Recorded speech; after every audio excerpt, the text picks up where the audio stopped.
Grand Parade Investments is a Western Cape-based empowerment group and owns a 25.1% economic interest in the Grand West Casino. Its most recent venture is with Burger King.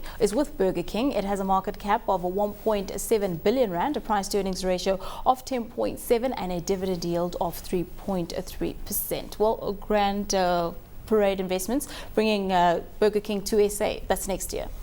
Yes, look, this is a Cape-based empowerment trust which was put together almost on a purpose basis by people linked to Sun International in order to pursue the Grand West application.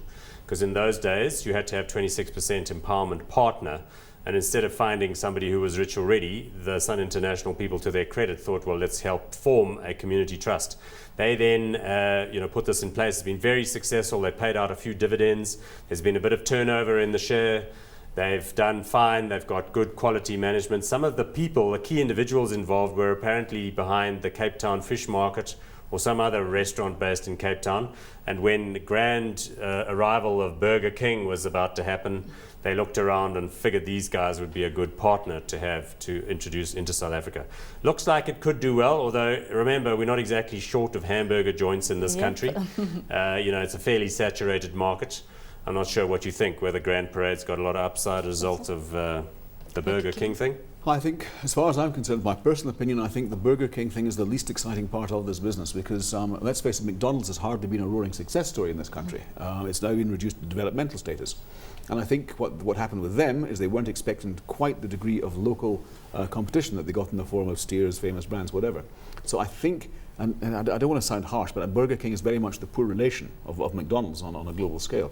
I can't believe you're speaking about the Whopper. The Whoppers are fantastic. I love Whoppers. Well, I don't know. I think coming here, we have to wait and see, and good luck to them. But I think, as you say, it's a saturated market, and I think the local guys are more than adequately prepared for the arrival of Burger King. By which you mean the Steers and the Wimpies of the world. Yes. We've got all the best sites in all the best malls, so it's not exactly something where it's a dripping roast to walk into. So their first store will be in Cape Town, but it seems like investors like this one, Paul, with the share price. Yeah, and look, also obviously they like the fact that Grand West continues to do well, and it has stood out in Sun International's results. Often people think with Sun International that Sun City's got to be their premier property, but in fact Sun International hasn't made all that much money from Sun City because it's too far away, and because the really big music stars that used to go and play at the entertainment centre, now they go to FNB Soccer City and they put 100,000 people in there.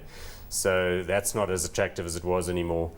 But I think as far as this one is concerned, fairly illiquid, fairly small, and doing things that are now getting into the sort of national media's eye. That's what causes a share price to move like that. But I think you do have to be careful, because remember what I said earlier, that there's potentially another casino in the greater Cape Metropole area which wouldn't be good for Grand West. For them. Yeah. Okay. So are you hot or not on Grand Parade? No, not really. Chris, hot or not? No, I struggle to get enthusiastic about this one. I think what they're trying to do is bulk up and have other interests apart from their holding in Grand West. And I'm not as yet convinced that Burger King is the right thing. I hope I'm proved wrong, but I'm not hot on this one. So two not hots on Grand Parade.